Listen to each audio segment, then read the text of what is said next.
everyone and welcome back to my channel Orina's Arena. পৌঁছে গেছি আমরা ইতালির রাজধানী রোম শহরে। আর রোমে আমরা যে হোটেলে থাকবো আজকে সেটা হচ্ছে একটা সেলফ সার্ভিস হোটেল। আমি এই প্রথমবার কোনো সেলফ সার্ভিস হোটেলে থাকবো। এই ধরনের হোটেলগুলোতে নাকি রিসেপশন থাকে না।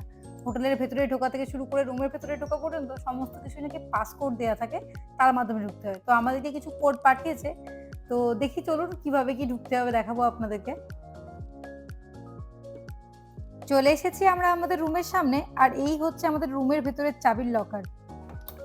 তো আমাদেরকে হোয়াটসঅ্যাপে কোড পাঠানো হয়েছে রুমে। এখানে কিজ আছে আমাদের। সো ফাইনালি ফাউন্ড আওয়ার কি। হিয়ারস দ্য কি। এই সেলফ সার্ভিস হোটেলটাতে মেন দরজা থেকে শুরু করে একদম রুমের দরজা পর্যন্ত তিনটে আলাদা আলাদা পাসকোড লাগানো দরজা পার করে তারপরে ঢুকেছি। আর প্রত্যেকটা দরজার জন্য আলাদা আলাদা পাসকোড। রুমটা যথেষ্ট বড় আছে। চলুন আমরা এবার ব্যাগপত্র রেখে দিয়ে বেরিয়ে পড়ি ইতালির রোম শহরের মধ্যে অবস্থিত আরেকটা নতুন দেশ ভাটিকান সিটি দেখার জন্য। চলুন হোটেল থেকে বেরিয়ে পড়েছি, আমরা এবার মেট্রো নেব। মেট্রো নিয়ে যাব ভাটিকান সিটি। আমাদের হোটেল থেকে মেট্রো স্টেশনটা কাছে হলেও ভাটিকান সিটির যে নিয়ারেস্ট মেট্রো স্টেশন সেখান থেকে ভাটিকান সিটি অনেকটাই দূরে। তো ওদিকটা আমাদেরকে অনেকটাই হাঁটতে হবে। ভাটিকান সিটি যাওয়ার জন্য প্রথমে আমাদেরকে যেতে হবে এই যে অক্টাভিয়ানোতে যেতে হবে। অক্টাভিয়ানোতে যেতে হবে। আর উই আর হেয়ার ইন রিপাবলিকা। এখান থেকে মেট্রো নেব। মেট্রো নিয়ে 1 2 3 4 নম্বর স্টেশনের পর 5 নম্বর স্টেশনে যে অক্টাভিয়া আছে এখানে গিয়ে নামবো। আমাদের মেট্রো 2 মিনিটের মধ্যে আসবে। আর এই হচ্ছে মেট্রো স্টেশন।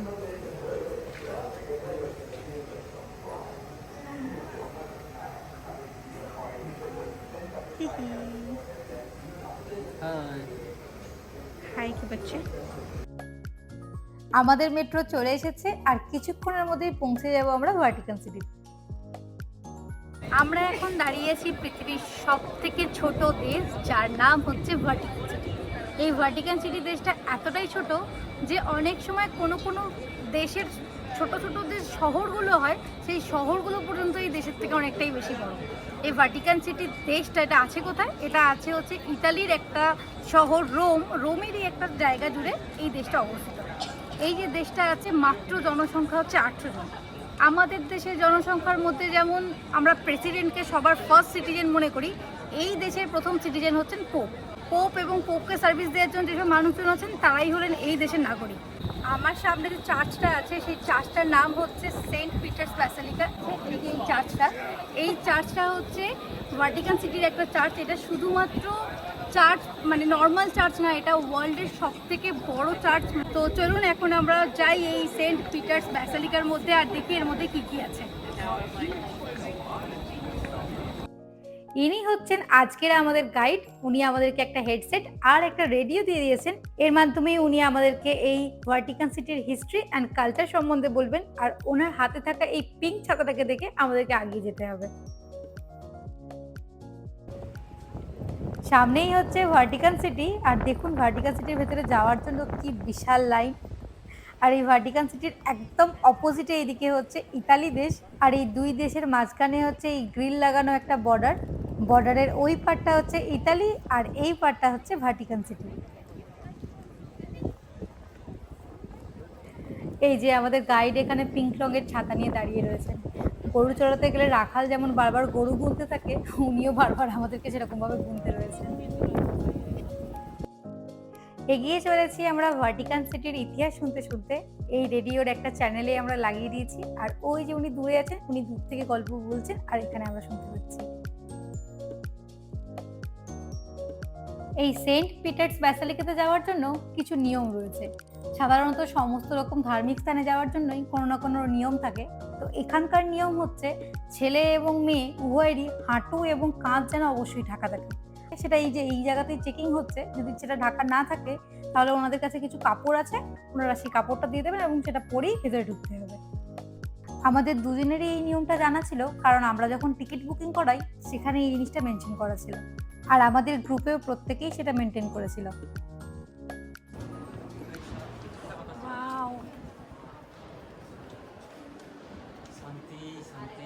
সত্যি চার্চটা অনেকটাই বড় আর অসম্ভব সুন্দর দেখতে, অসম্ভব সুন্দর।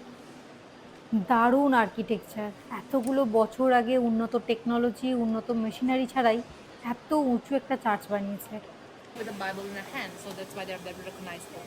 In the sarcophagus, we have the representation of the most important moment of the life of the Pope. In this case, it's the creation of the calendar. Under the sarcophagus, there is a dragon. The dragon is the symbol of this Pope. The family is Boncompagni. You can see here the name.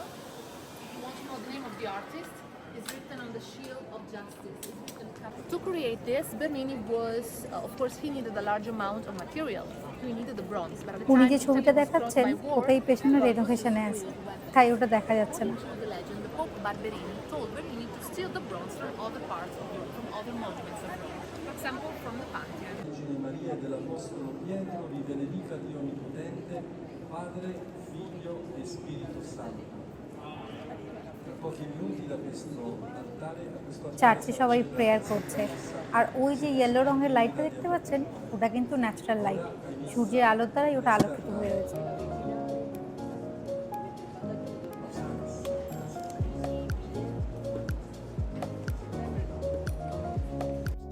আমরা এখন দাঁড়িয়ে আছি চার্চের ওপর পার্টে, যেখান থেকে নিচেটার দিকে তাকালে বুঝতে পারবেন যে আমরা কতটা উপরে আছি। প্রথমের দিকে এই ছবিগুলোকে দেখে আমরা ভাবছিলাম যে রং তুলি দিয়ে আঁকা হয়তো ছবি, পরে কাছ থেকে এই ছবিগুলোর দিকে তাকিয়ে বুঝতে পারছি যে এগুলো ছোট ছোট পিস করা মার্বেলের টুকরো দিয়ে বানানো হয়েছে। কত সময় লেগেছে ভেবে দেখুন একটা একটা ছবি বানিয়ে তুলতে। ছবিগুলোর মধ্যে একটা একটা কালারের আলাদা আলাদা শেডের পাথরও ব্যবহার করা হয়েছে, যার জন্য ছবিগুলোকে দেখতে আরও রিয়েলিস্টিক লাগছে। চলুন এবার ডোমটার একেবারে উপরে উঠবো, যেখান থেকে পুরো ভাটিকান সিটিটা দেখা যাবে। ডোমের অলমোস্ট উপর প্রান্তে আছে, দেখুন এখানে রাস্তা কত ন্যারো, এরকম কার্ভ হয়ে আছে।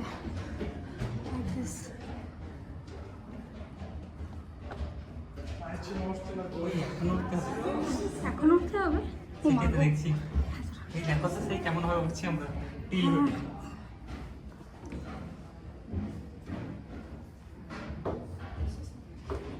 লোকগুলো উঠছে যে নামছে কোন দিক দিয়ে? এলিভেটর আছে নাকি?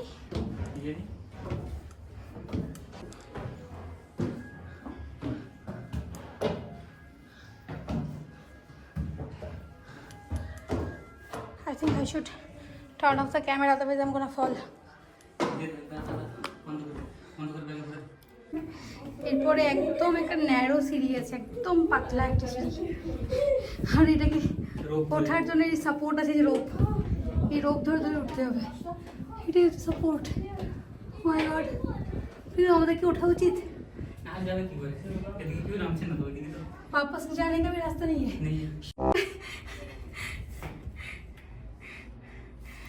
वापस नहीं ले सकते वीरू, वीरू वापस नहीं ले सकते। हाँ कुछ तो तरीका होगा। কোনো রকমে উপরে উঠে পড়েছি, আর এত কষ্ট করে উপরে ওঠার পর এরকম একটা সুন্দর ভিউ দেখে সত্যি কথা বলতে কি কষ্টটা সম্পূর্ণ সার্থক হয়েছে।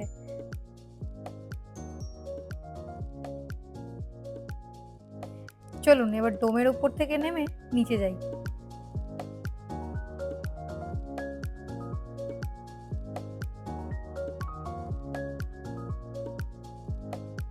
সামনে যে দুজনকে কালারফুল ড্রেস পরা দেখছেন এনারাই হলেন পোপ তথা ভ্যাটিকান সিটির আর্মি। এই দেশটির টোটাল পপুলেশনের 15%ই হলো এই আর্মিদের পপুলেশন।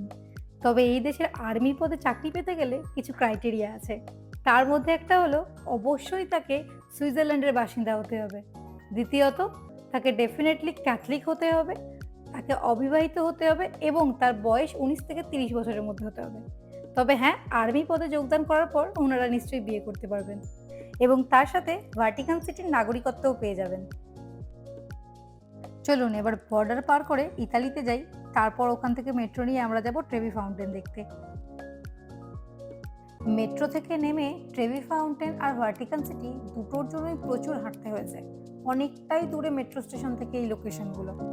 এখন রোমের অলিগলি দিয়ে হাঁটতে হাঁটতে মনে পড়ে যাচ্ছে ইতিহাস পাতায় পড়া সেই রোম সাম্রাজ্যের কথা। কত পুরানো, কত ঐতিহ্যময় শহর এই রোম, আজও এই রোম শহরের অলিগলিতে তার ইতিহাস ছড়িয়ে ছিটিয়ে আছে। তাই তো কত মানুষ পৃথিবীর বিভিন্ন প্রান্ত থেকে সেই ইতিহাসকে অনুভব করার জন্য, সেই ইতিহাসকে চোখের সামনে দেখার জন্য ছুটে ছুটে আসে। এতটা হাঁটাহাঁটি করে ভীষণ টায়ার্ড লাগছিল, তাই একটা দোকান থেকে জেলাটো কিনে নিয়েছি যাতে ওই দোকানে কিছুক্ষণ বসতে পারি। এই হচ্ছে ট্রেভি ফাউন্টেন, আর দেখুন কি পরিমাণ ভিড় ট্রেভি ফাউন্টেনের সামনে। জানেন এই ট্রেভি ফাউন্টেন কত পুরানো? খ্রিস্টপূর্ব 19 শতকে এই ট্রেভি ফাউন্টেনকে বানানো হয়েছিল, আর সেই তত বছর ধরে আজ পর্যন্ত এই ট্রেভি ফাউন্টেন একদিনের জন্য খারাপ হয়নি, কন্টিনিউয়াস এটা কাজ করছে। একটা সময় এমনও এসেছিল যে পুরো রোমান সাম্রাজ্য যখন যুদ্ধের কারণে হতাহত হয়েছিল চারিদিকে মানুষজন, তখন এই ট্রেভি ফাউন্টেনই একমাত্র ছিল মানুষের পানীয় জলের উৎস। মেট্রো নিয়ে ফিরে পড়েছি আমরা আমাদের হোটেলের কাছাকাছি। এই মেট্রো থেকে বেরিয়ে দেখি এখানেও একটা ব্যাসিলিকা আছে। জানি না এটা কতটা ফেমাস ব্যাসিলিকা। যাই হোক, আমরা এবার হোটেলে যাই। ঘড়িতে এখন প্রায় রাত্রি 10টা সাড়ে 10টা মতন বাজছে। এবার হোটেলে গিয়ে রেস্ট নেব। দেখা হচ্ছে আপনাদের সাথে আবার পরবর্তী ব্লগে। ভালো থাকবেন, সুস্থ থাকবেন, ধন্যবাদ।